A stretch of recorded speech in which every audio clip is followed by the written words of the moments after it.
Episode 40۔ دائم آج محمل کے گھر آیا ہوا تھا، لیکن جس کی وجہ سے آیا تھا وہ میڈم ابھی تک کمرے سے باہر نہیں آئی تھی۔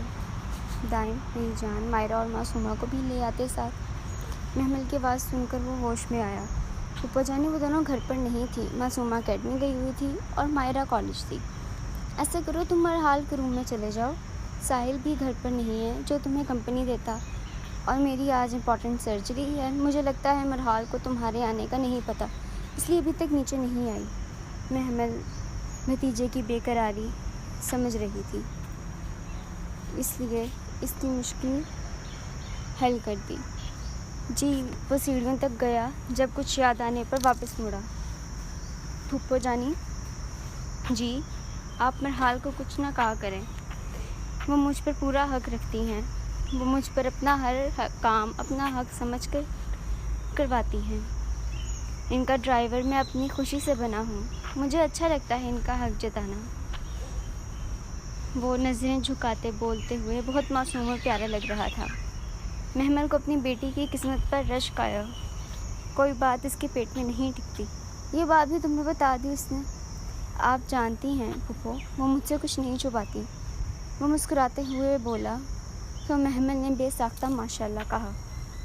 اوکے کچھ نہیں کہتی اسے، اور کچھ نہیں، بس اتنا ہی، میں مل لیتا ہوں ان سے۔ وہ محمل کو خدا حافظ بولتے مرحال کے کمرے میں کی طرف بڑھ گیا، جبکہ محمل مسکراتے ہوئے باہر نکل گئی۔ دوراب کی بار بار کالز آ رہی تھیں۔ وہ اندر آیا تو سامنے وہ کتابیں پھیلائے بیٹھی تھی۔ پیپرز نزدیک آ رہے تھے، اس لیے اس کا سارا وقت پڑھائی کا ہوتا تھا۔ لوگ آج کل بہت مصروف نہیں ہو گئے؟ وہ دروازے سے ٹیک لگائے، ہاتھ سینے پر باندھے، اس پر نظریں جمائے بولا۔ آواز سن کر اس نے سر اٹھایا۔ دائم آپ یہاں؟ وہ خوش ہوتے بیڈ سے اتری تو دائم نے اپنی باہیں پھیلائی، وہ کھلکھلاتی ہوئی اسے سینے میں جا سمائی۔ آپ کب آئے؟ مجھے کسی نے نہیں بتایا۔ کیوں؟ میں بس 10 منٹ پہلے آیا، نیچے پھپھو تھیں تو ان سے باتیں کر رہا تھا۔ اب کوئی ایمرجنسی ہی تو ہاسپٹل چلی گئی، اور میں یہاں آپ کے پاس۔ مجھ سے باہوں میں بھرتے صوفے پر جا بیٹھا۔ اتنی بزی تھی آپ کہ نہ کوئی کال نہ کوئی میسج، اس لیے میں نے سوچا میں خود جا کر آپ سے مل لوں۔ وہ اس کی پیشانی پر بوسہ دیتے بولا۔ واقعی میں بزی تو بہت ہوں، پیپرز ہونے والے ہیں، اور آپ جانتے ہیں مجھے کھانے کا بھی ہوش نہیں رہتا۔ وہ اس کے سینے پر سر ٹکائے بولی۔ ایک میسج ہی کر دیا کرے، قریبا کا دن اچھا گزر جائے گا۔ وہ اس کا ہاتھ ہونٹوں سے لگاتے بولا۔ اوکے کر دیا کروں گی۔ کیا یاد کریں گے آپ؟ وہ نخراتے بولی۔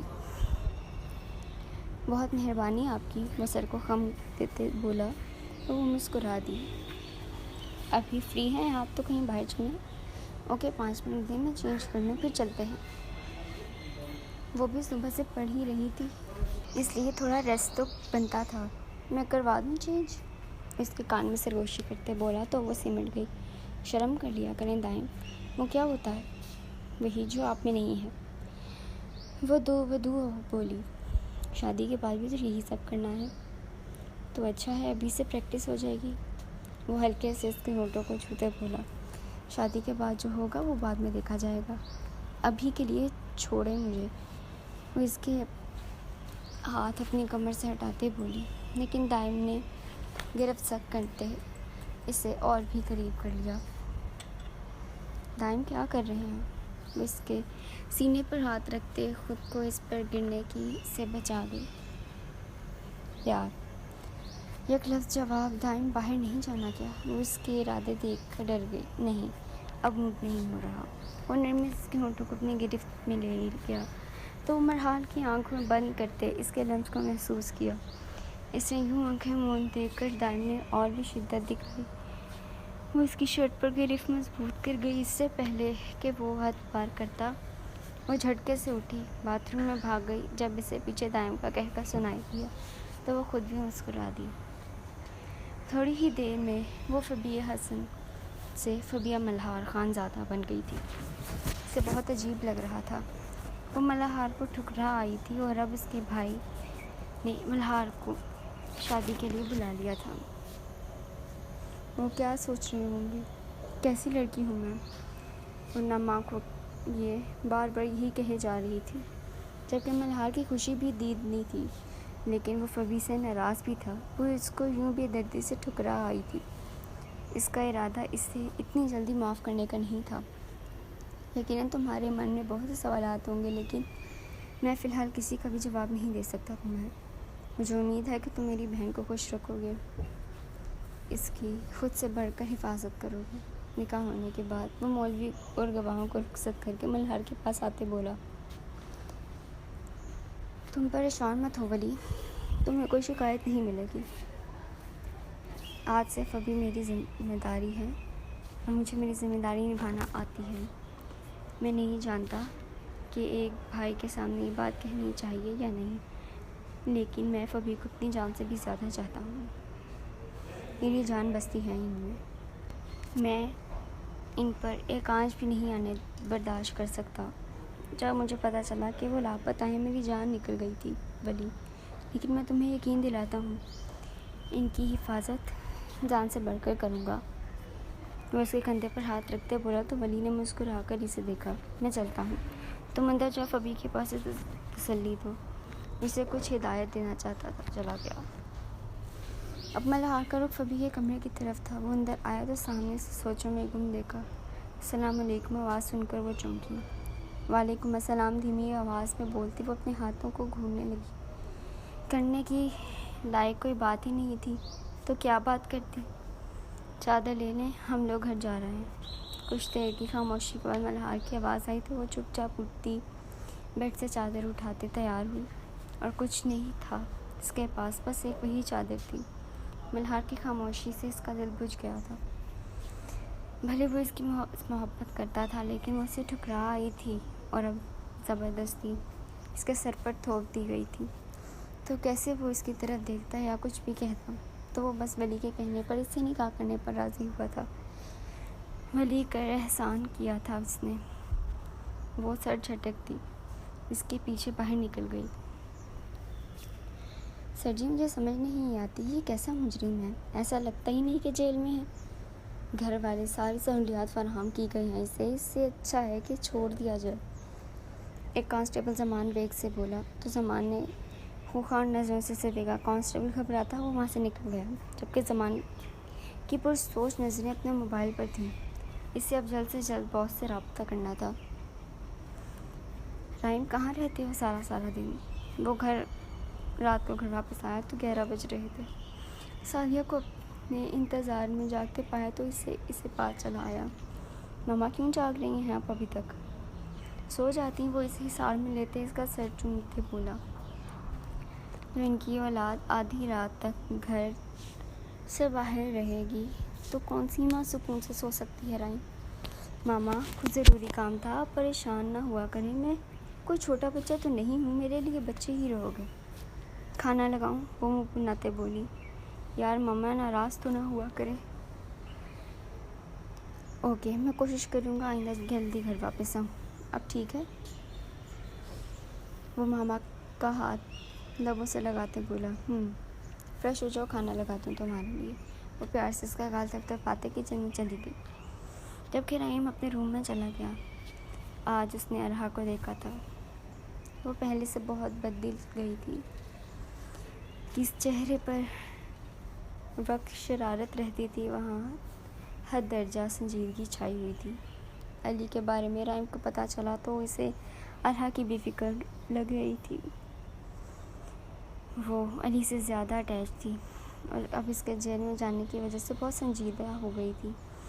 ایک دفعہ تو اس کا دل چاہا کہ جا کر اسے سینے سے لگا لے، آتے تسلی دے، بتائی اس سے کہ وہ اس کے ساتھ ہے، پریشان نہ ہو، لیکن اچانک وہ سیاہ رات یاد آئی تو قدم پیچھے لے گیا۔ نہ جانے اب کیا ہوگا۔ اسے کئی دنوں سے محسوس ہو رہا تھا جیسے کوئی اس کا پیچھا کر رہا ہے۔ جس دن مائرہ کے ساتھ بائک ریسنگ میں گئی تھی، یہ سب اسی دن سے شروع ہوا تھا، لیکن اپنا وہم جان کر اس نے اگنور کیا۔ لیکن اب اس نے کئی دفعہ ایک گاڑی کو اپنا پیچھا کرتے دیکھا۔ اسے اب گھبراہٹ ہونے لگی تھی۔ اس نے ارادہ کر لیا تھا کہ وہ آج آئی کو ضرور بتائے گی۔ ڈرائیور بابا گاڑی جلدی چلائیں، مجھے گھبراہٹ ہو رہی ہے۔ کیا ہوا بیٹا؟ اگر طبیعت زیادہ خراب ہے تو ہاسپٹل چلے جاتے ہیں۔ نہیں ڈرائیور بابا، آپ بس جلدی گھر چلیں، ریسٹ کروں گی تو ٹھیک ہو جاؤں گی۔ اور پیچھے دیکھ کے بولی، اب جہاں گاڑی کہیں نظر نہیں آ رہی تھی۔ کیا ہوا ہے عبادت؟ ایسے کیوں لیٹی ہوں میری جان؟ وہ آج ناشتے کے لیے نیچے آئی تو اقصیٰ خود اس کے بیڈ پر روم میں آ گئی تھی۔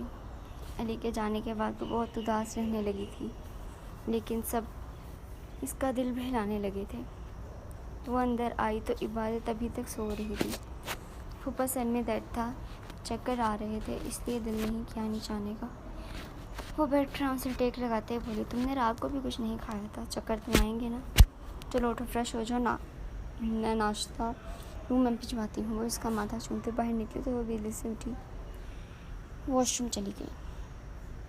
وہ آج اسے اپنے دوسرے گھر لایا تھا، کیونکہ پہلے گھر میں اس کے دوست اور خاص طور پر ظاہرون کا بہت آنا جانا لگا رہتا تھا، اور وہ فی الحال یہ بات کسی کو نہیں بتانا چاہتا تھا۔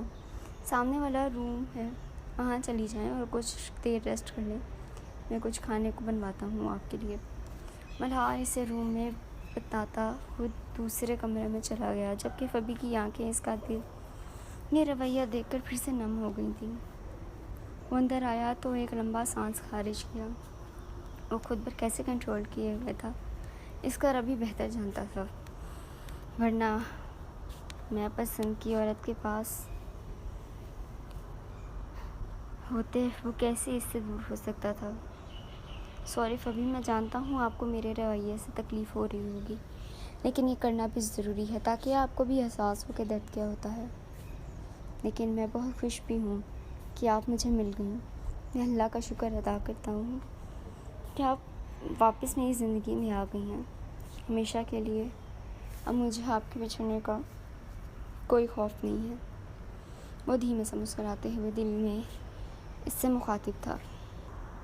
اس نے سب کو منع کیا تھا ایئرپورٹ جانے سے، لیکن وہ مائرہ ہی کیا جو کسی کی بات مان لے۔ وہ ضد کرتے اس کے ساتھ ہی جا رہی تھی۔ اب گاڑی میں اس کی سسکیاں مسلسل گونج رہی تھیں، مگر اسی لیے میں آپ کے ساتھ آئی ہیں کہ میرا جانا مشکل ہو جائے۔ شمیر گاڑی روکتے اس سے بولا تو وہ سرخ آنکھوں سے دیکھنے لگی۔ اب رونا آ رہا ہے تو اس میں میری کیا غلطی؟ کیوں ڈانٹ رہے ہیں مجھے؟ میں ڈانٹ نہیں رہا میری جان، لیکن آپ کا رونا دیکھ کر کیا میں سکون سے جا پاؤں گا؟ اچھا نہیں رو رہی، گاڑی چلائیں آپ، آنکھیں صاف کرتے بولی۔ پہلے تو ہر میٹنگ میں صدیق اور من ہی اٹینڈ کرتے تھے، لیکن اب شامیر کو انہوں نے بھیج دیا، اس لیے مائرہ کا رونا ہی نہیں رک رہا تھا۔ کیا حال بنا لیا ہے آپ نے؟ وہ باری باری اس کی آنکھوں پر پیار کرتے بولا۔ اب رونا ہے آپ نے؟ جی نہیں روگی، وہ اس کا گال چومتے بولی۔ شامیر نے ایک دم اس کو قریب کھینچتے اس کی سانسیں بند کی۔ پورے مہینے کی کسز کے ساتھ ایک اضافی کس ہے۔ اب پریشان نہیں ہونا آپ نے، میں جلدی آ جاؤں گا، وہ اس کا چہرہ صاف کرتے بولا تو اس کے کندھے پر سر رکھتے مسکرا دی۔ ایک عرصہ دراز سے ہم اس جستجو میں ہیں کہ وہ بچھڑے تھے ہم سے کہاں خاک ہوئے، نہ جانے وہ کیسی کشش تھی اس کی باتوں میں، ایک بار جو سنی تو وہم ہم ڈھیر ہوئے۔ وہ ہنسنا، وہ مسکرانا، وہ پیار کی باتیں، بہار کے موسم جیسے وہ لوگ اوجھل ہوئے، مانا کہ ہنس کی مورت تھے وہ، جسے دیکھنے کی ایک دنیا تمنائی تھی، لیکن جب زوال پہ آئے تو وہیں پامال ہوئے۔ کبھی نہ جان سکیں کہ ہم وہ حسن یوسف کی تمنا کہ جو جان دیتے تھے وہ کیوں خلاف ہوئے۔ ان کی وجہ سے محفلوں میں لگتی رونقیں، ان کی اتراتی اداؤں کی محفلیں، جب جانا کہ ہم آگے نہ بڑھ سکیں گے وہ ہم پر خاک ڈال کر خود خاک ہوئے۔